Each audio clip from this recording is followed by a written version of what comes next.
Hello and welcome to all of our viewers from around the world. I'm Kristen Schwartz, a licensed midwife and MC here for Gold. And I have two guests with me here today. We have Carrie Cohen and Lesley Mondeaux. Welcome, Carrie and Lesley. Thank you. Lovely to have you both here at Gold. And you are going to present together at the GOLD Lactation Online Conference of 2023, right? That's right. We're excited. Excited. I am too. And it's wonderful to have you here. It's always fun to have two speakers together.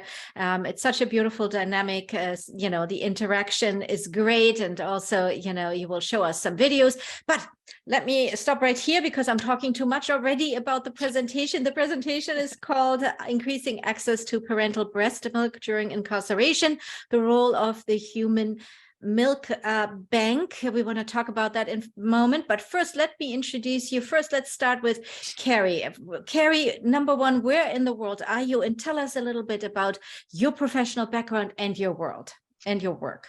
Okay, I am coming to you from Portland, Oregon in the United States, and I am a lactation consultant here in the Portland metro area and up in Southwest Washington.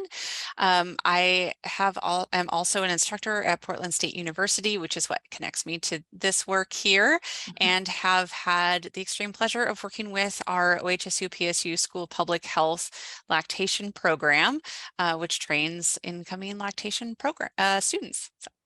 Wonderful. Thank you for that overview. Fantastic. And now on to you, Lesley. Yes, I'm Lesley, and I have worked in the maternal child healthcare space for the last 30 years, the last 10 years being the executive director of Northwest Mother's Milk Bank located in Portland, Oregon, and we serve the Pacific Northwest with pasteurized donor human milk, and have been very involved in many projects and have worked closely with Carrie on this particular project that we're going to be speaking on. Wonderful. And yeah, let's go into that in just a moment. One thing I wanted to mention too, because we talked about this just before we started the recording here, is you also give tours for the milk bank. You sometimes have, any interested students or anybody coming in from the field who want to learn more, they could contact you, right? Absolutely. And really, anybody who hasn't seen milk banking in action, I would recommend that you find out where your closest milk bank might be, and do they offer the opportunity to come and see firsthand what happens in a milk bank. And what is the website to or how can we find your milk bank? Sure. So we are at donatemilk.org. So very easy. Very easy to find us. Good. So let's talk about the project that you're working on together and the presentation. First of all, how did it happen that the two of you got together and started to work on this important project? Yeah, so and we'll go into more detail about this during the presentation as well, but we started working together through the PSU class, Current Issues in Pregnancy and Birth, which I teach and partner with a local nonprofit, the Family Preservation Project. And the milk bank seemed like an absolutely perfect partnership to extend to. And so we had students that were reaching out, and Lesley just jumped in with both feet, and kind of took off running. So yeah. Fantastic. That's lovely that you found that kind of collaboration and came together there. Now, the topic is a serious one. Of course, it's about increasing access to parental breast milk during incarceration. Correct me if I'm wrong, but I've heard and read that the percentage of incarcerated women is increasing. And the topic of lactation and pregnancy is really, really ignored. We don't get much information about it. We know, of course, horrible stories of women who were forced to give birth strapped to a bed or even by themselves. And of course, there's a lot of trauma that comes with all that, and the separation from the infant from the mother. So there is a lot going on. So guide us through a little bit, and I don't know who wants to start with this, what the presentation is maybe covering, and what you've seen also over the years you've worked in this field, what the development of what you see there. Mm-hmm. Lesley, do you want to take that? Well, do you want to take just the incarceration piece, and then I Sure. can talk about our That role? sounds great. Yeah. Yeah. So, the Family Preservation Project, which is our community partner at Portland State, works directly with moms and families and their kids, and so therefore is hearing a lot of the needs and the gaps in care and the difficulties in being able to see their children, provide breast milk, or even just express breast milk or take care of their own body. And so the moms themselves have been huge advocates in sharing the need for better lactation support and support in being able to take care of their children and the rights that their children have, and being able to receive breast milk and access to care.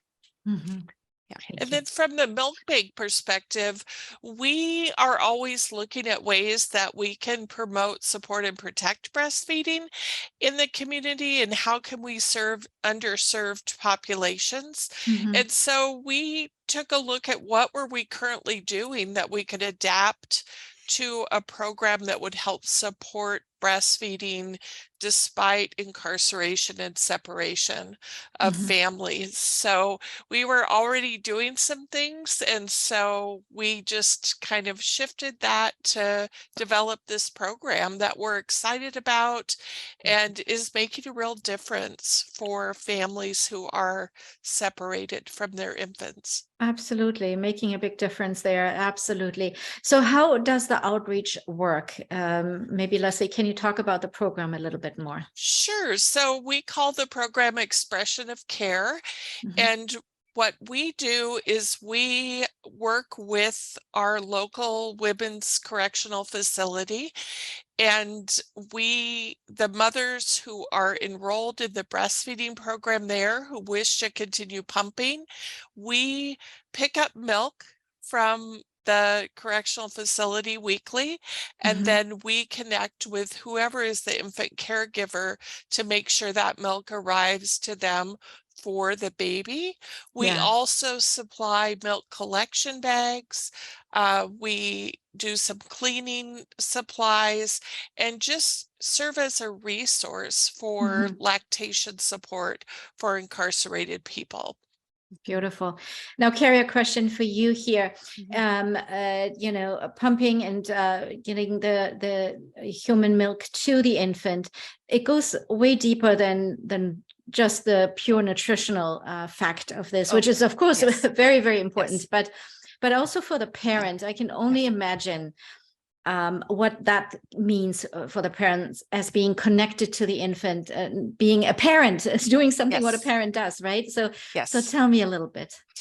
Yes. So, we've many moms have shared with us the experience of being able to pump for their infant has really given them a sense of agency, of having something tangible that they can do, and a focus in a time that can feel kind of hopeless.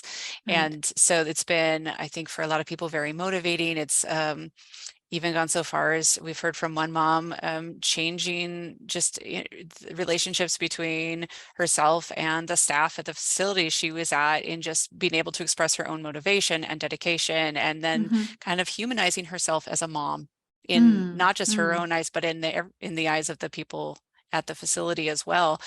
I think there's a lot that's just out of control. And this is, when we provide the support, it can provide a very tangible action. Yeah, absolutely. It all sounds wonderful. Well, I wish I could talk more here with you, but that's what the presentation is for. I can't wait for you to present on the program and all that you've been put together here, not only for the presentation, but also the amazing work you're doing in your community. So I'm really, really looking very much forward. So before I let you go, I want to ask you for one last word here, and I start with Lesley. Okay, I would say if this is a project or a population that have a passion for and want to find ways to help, we're hopeful that our presentation will present some ideas, and we are totally transparent and willing to share resources. Oh, And fantastic. yeah. Beautiful. Well, thank you so much. And Carrie, if, some last words or nugget of wisdom for our viewers here from your side. I'll just say that, of course, our work has really come out of watching the work of some amazing groups across the country, and especially a lot of the doula work that's been going on, the lactation support from in different states. And so we have gained so much from being able to network and communicate and build off of each other. And that's what we need to do, right? And so I agree with what Lesley is saying, like we work together, let's stay in contact. And if people are interested in furthering this work, please reach out and we'll do the same. Beautiful. And how can they reach you? I know we will have the presentation coming up, but if somebody's watching this and going, oh, I need to find out something right away, how can they reach you? They can email me. My email is ccohen@pdx.edu. I don't know if we can put that somewhere. But yes, they can reach me there. Beautiful. And Lesley, you mentioned your website already. So info@nwmm.org can Wonderful. reach us. Can reach us there. But in the meantime, I hope really all our viewers will check out this presentation and the conference there. Your presentation will be live on April 17th, but of course it is recorded for all of viewers who cannot be there live. The whole conference is recorded. We get started on April 3rd with our big opening keynote that is open access and available and free to everyone. So make sure you sign up for that. And you can find that on goldlactation.com. And thank you to both of you, Lesley and Carrie, for sitting down here with me, talking about the wonderful work you're doing where you are in your area in the community there as well, and for coming here, talking to me, and presenting at Gold at the Lactation Conference. Thank you so much. Thank you. And thanks again to all our viewers here as well. And I hope to see you all at the conference. Bye-bye, everyone. Bye.